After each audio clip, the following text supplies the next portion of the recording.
and a chief editor of her school magazine from JVCN International School, Oshiwara, India. Her first book, The Pandemic Diaries, was published in January 2021 with all proceeds going to the Minds Foundation. She is a resolute believer in queer rights, mental health, and racial justice. I am completely excited for today's discussion. While reading your profile, it was damn excited to talk with you. Thanks, Dia, for joining us for today's session. Likewise, I'm also very excited. Great. So before starting the talk, I wanted to just talk about your profile, a brief idea about the Dia, which has accomplished so many things. It's like we have 500 plus words of her profile. So we talk about she has published articles in the Punch magazine, Parallax Little magazine, the Hearth magazine, and the Polyphony Lit, amongst others, and have received several literary awards from Leon Spark and Wingworth Poetry Prize. And she's also a YLAC Counter Speech Fellow and WYGS alum. She is a passionate about civil rights, racial justice, mental health, and the queer community. And she is a resolute believer in using the arts for advocacy. We will be getting to know a bit about her and all these details and how did she started his journey on today's discussion. It's an honor to host you today on our platform here. It's an honor to be here. Great. So, firstly, could you please tell us a bit of about yourself and how's this literary journey started? What was the spark to start this writing? I think, like most writers, like the genesis of my love for writing began with a love for reading. So, my mother tells me that when I was younger and wasn't able to read, I would ask her to read certain books over and over again, 7 to 9 times a day, apparently. So, it was a relief for her when I finally learned to string vowels together and started reading on my own. I'd always been a great reader. I got attached, like in many other bibliophiles, to Harry Potter at a very young age, and went onwards from there to read Percy Jackson, all the great fantasy novels of the early 2000s, and went on to literary fiction. But I think my love for writing started when I was around 7 years old. I used to write stories and take pages of paper, tear them out of books, staple it together to make mini books. And I showed one to my English teacher at the time, and she said, "This is great. You should try writing." And I'd never considered that or any other career before, seeing as I was 7 years old. But I've known that that's what I wanted to do since then. So yeah, I've pretty much stuck to it. Great. I guess starting at the age of 7, when we don't have any much idea what we want to do in the career in the perspective as a career, but you had then you had figured out that you want to be a writer. And as you mentioned about reading books, I guess we can see on a background about the self-help books, the lot of the self-help books which you read. So I would be curious to know what are the genre of reading. Probably we can talk about what is the favorite genre of reading and what moved you to write about fiction, poetry. Why you choose fiction and poetry as such? Well, when it comes to reading, I pretty much dabble in anything. It generally depends on the year and what I'm interested in at the time. Last year, it was purely the classics. The year before that, historical fiction. This year, it seems to be mostly modern literary fiction. So, the likes of, say, Sally Rooney and the like. But for me personally, when it comes to writing, I generally focus on realistic fiction. And my poetry generally is confessional. So, stuff that I've personally experienced that I can write about. They say write what you know. That's a pretty common phrase.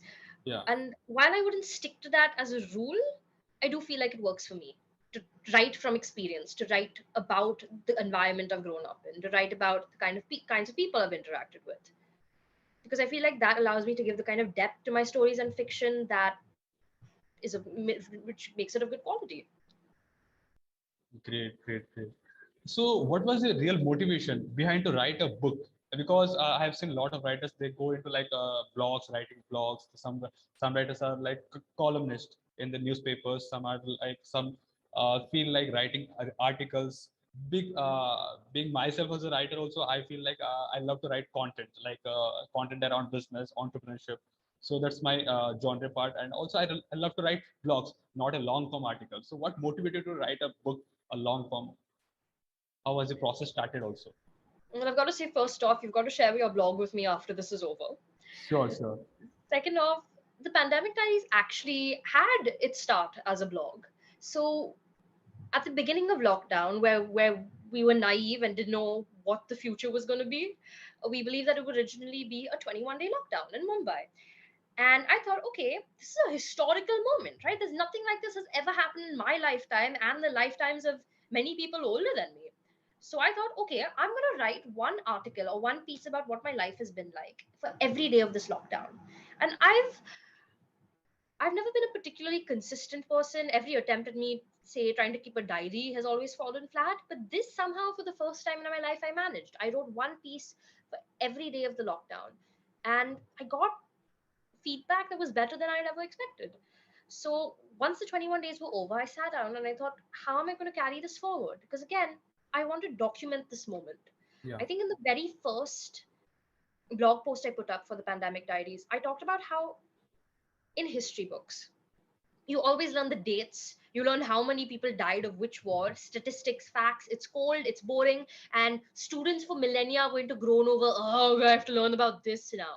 Yeah. When this was compromised of real people just like us with feelings and emotions who did wonderful things as well as extremely mundane things through their lives. And that's what I feel like matters the most. I was thinking about it from a historical point of view. How would I want us to be remembered as a generation?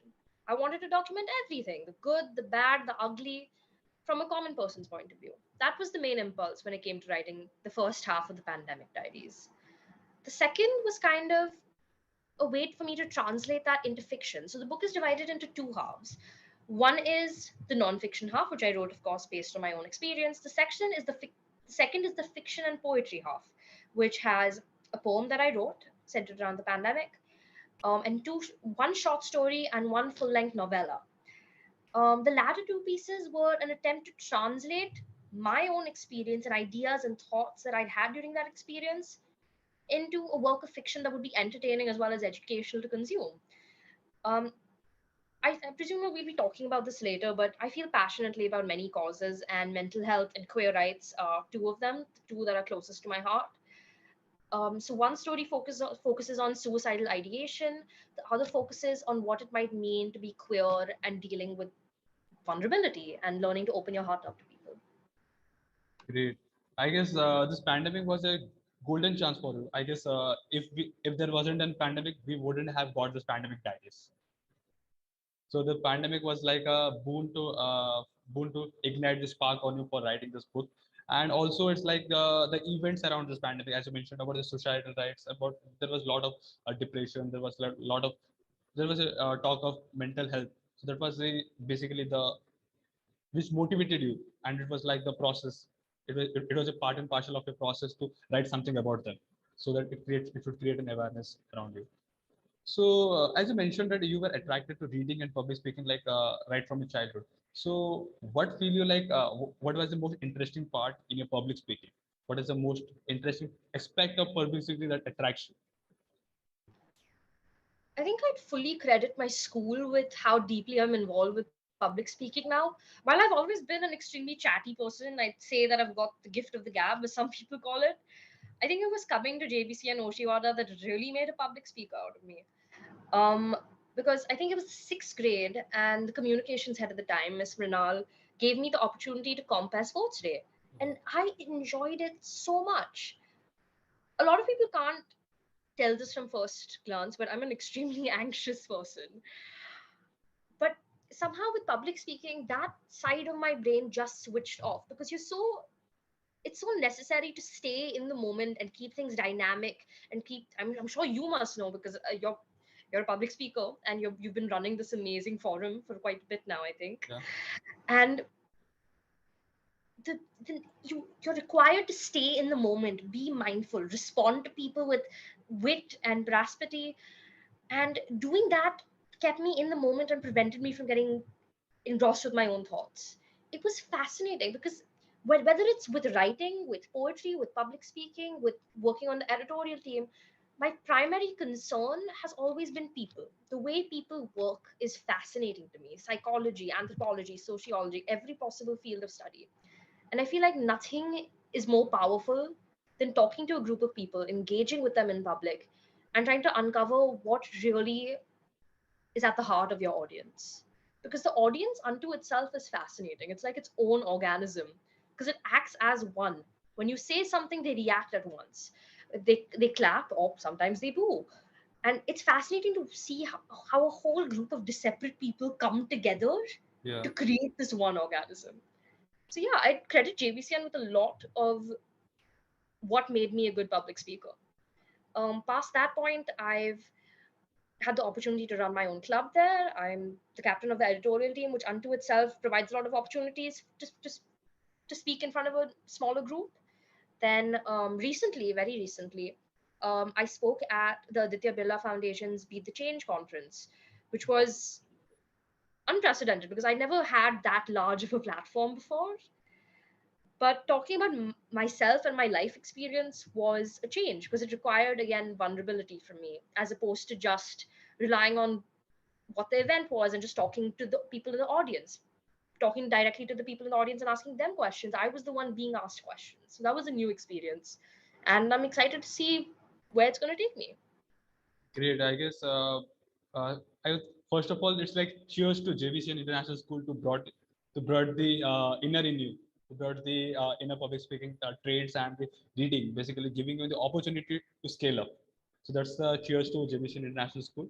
And also, as you mentioned about like loving the people, you love to being around the people. I guess if it wouldn't be wrong to say you are a people person, like you love to be around people, you love to study their behaviors, study their actions, expressions. That was passionate, so inspires you. Great. Absolutely. It's on the mark. So during introducing you, and also I was going through profile, there was something which I want to highlight. It's like you mentioned you are a YLAC counter speech fellow. Could you please talk about something about more about that? And I have been through your profile. It's like you are an active supporter of various social initiatives and causes. So tell us a bit about that aspect of your life. I think when asked about YLAC by anyone, I think the first thing I've said was, it's the best thing I've done in my entire life. And I'd agree. It's 100% true. So YLAC stands for Young Leaders for Active Citizenship, and they definitely live up to the name. I've been a part of three programs of theirs: the High School Achievers Program, the Counter Speech Fellowship, and the Corona campaign. The second of which really enabled me to see the link between social justice issues and craft. So essentially, we were a team, I think we were a cohort of around 40 people. We'd all been through a strenuous process of selection. And once we got in there and were able to interact with fellow artists, writers, musicians, creatives, incredibly talented people, we were sorted into groups and made to work on an Instagram account to connect with people about one specific social justice issue. So, and then we would swap accounts. So we work on a different issue every fortnight. So one week it was education, another it was gender equality, another it was sustainability, and it was absolutely fascinating to see how the stuff we created, purely creative pursuits, could change the mindsets of people, affect society. And it was phenomenal to see, and it was phenomenal to see ourselves grow as creative people and as activists. And to any creative kid out there who's looking to grow as an artist and alongside fellow artists, it's possibly the best thing you could do to sign up to YLAC. Great. So you mentioned about what I can say. You mentioned about different causes and different initiatives which were taken while being a part of the YLAC. So what was like because it was like you have mentioned a couple of times in your while our conversation that you are supporting queer rights, mental health, and what was the motivation for this inclination? It's strange because most people will presume that I support queer rights and mental health because I struggle with mental health and I am a queer person. But the fact is, I supported it long before I was diagnosed with a disorder or I had come to any reckoning with my sexuality. I've always been avid about social justice. Some people would say too much, that I overdo it, but I don't think you can really overdo something that's extremely necessary. Yeah. I've always been super passionate about mental health. In the sixth grade, I proposed a program at JVCN's Innovators Convention, which is kind of a pseudo science fair. I proposed a program that we could introduce into school that would be called optimism. At the time, I did not know about the mental health aspect of it. I was kind of centered on positive thinking. And it was an idea that was actually implemented. So it's a class that teaches soft skills and emotional well-being to students, and it's been implemented in all three branches actually, which was an amazing achievement for me. It was something that made me extremely happy because I felt like I could potentially make a difference that way. And then the next year, funnily enough, I was diagnosed with obsessive compulsive disorder and anxiety. And it was like, oh my God, I've been advocating for this all along. And now that I have it, I find that I can't talk to people about it. I stayed very quiet about it for 2 or 3 years. I think my own sister for a year did not know that I was in therapy. Now I'm extremely open about it because I feel like, as Audre Lorde said, the personal is political. I quote that so much. I really overuse that quote, but it is true. Personal is political. And if you aren't open about experiences in your own life, you can't expect other people to not be ashamed about what they're going through. Yeah. Then when it comes to queer rights, I've always been passionate about queer rights. Now, looking back, I see where that passion may have subconsciously come from. And now that I am fully out as a bisexual person, as a gender fluid person, I'm able to advocate for that even more so because I feel like when it comes to queerness, simply being yourself in a country that isn't necessarily welcoming to gay people is unto itself motivating to other people who are in the closet. I know that was certainly the case for me when I saw these amazing influencers, artists, actors, whatnot in India and elsewhere who were open and proud about their sexuality. That was what motivated me the most. So yeah. I guess being yourself motivated and being yourself with a voice, as you mentioned, like if you aren't the one who are going to spread the voice and talk about it, then how you are going to motivate others to talk about it and be ashamed of it? Exactly. So that was a great thing. You are an editor, writer, and a civil rights supporter and public speaker. I'm literally curious how you are balancing all this sort with your academics, because like you are in the 11th grade and it's like the pick of your life, you are going to be in the 12th grade next year. So how you're balancing all this stuff? It is definitely a struggle. I will tell you that. My teachers definitely try and keep me in check because they know the commitments I have, and they keep saying like, Miss Tina's here. She's actually the head of the editorial team. Hi, Miss. She helps me out a lot. Like she reminds me, Dia, don't bite off more than you can chew, and I dearly need that reminder sometimes. I have. I'm not naturally good at time management. It's something I struggle with. So there are a lot of techniques I use to try and keep myself in check. I have a planner. I strive to write in it every day. Sometimes it doesn't happen. Um, I have an I have a planner in which I write a to-do list as well as another planner in which I time my day out. Like I schedule what I have to do per hour. Some people look at that and say, "Wow, you're crazy." Perhaps just a little bit.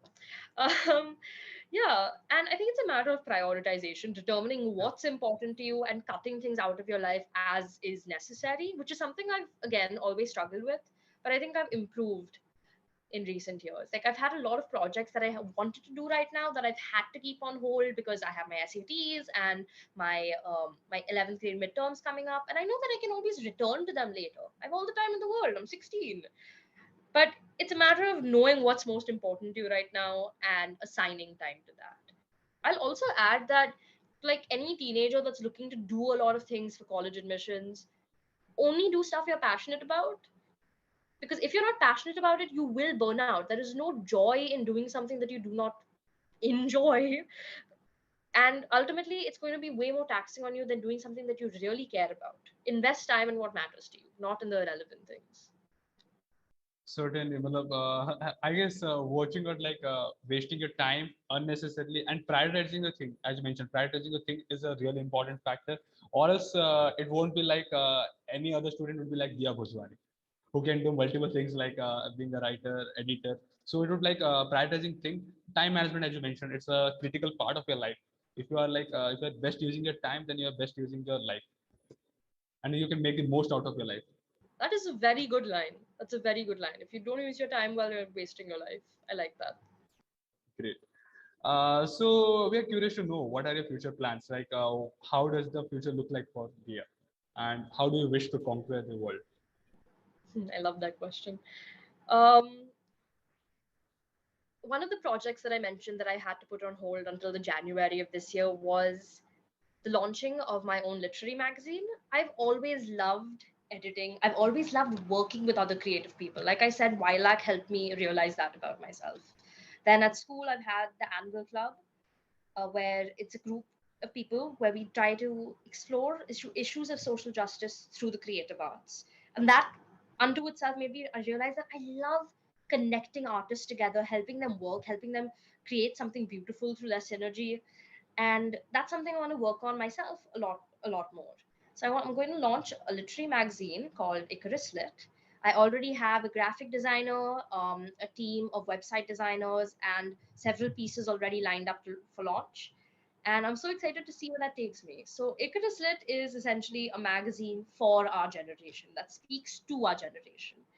And I'm going to emphasize the publication of high quality work, information that we need to know in a way that's easy and accessible and understandable to all teenagers. It's kind of like shoving a pill into a piece of meat so your dog will take his medicine. That's an awful way to put it. I'm so sorry. Yeah, but essentially, it's a way for teenagers to get the information they need without being bored or Yeah. feeling like it's dull. Uh, Onwards from that, I intend to keep working as chief editor. It's an absolutely phenomenal experience at school, and contributing to the community of learners over there is absolutely phenomenal. Tapping into the culture and seeing what makes the pulse of the school throb, that's extremely important to me. And it's kind of funny because our magazine is actually called Pulse. Then I hopefully will pass 11th and 12th well. And I do intend to keep writing. I do intend to keep publishing stories. I have a lot of stories lined up. I have a short story coming out in a while with Polyphony Lit, so be on the lookout for that. And yeah, short step from there to world domination. Great. Excited for your upcoming stories, and like we are waiting for to have a sneak at that.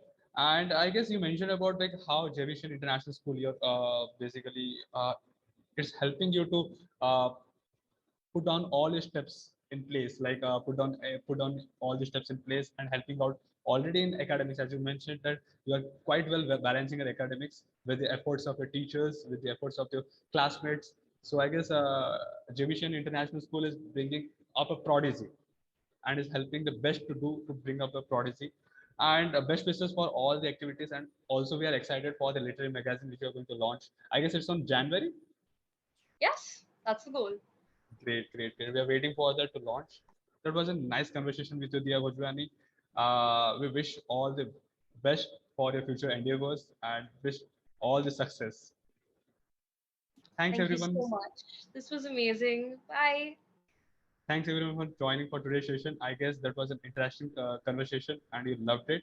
So do join us for the next episode on next Tuesday at 5 p.m. Bye.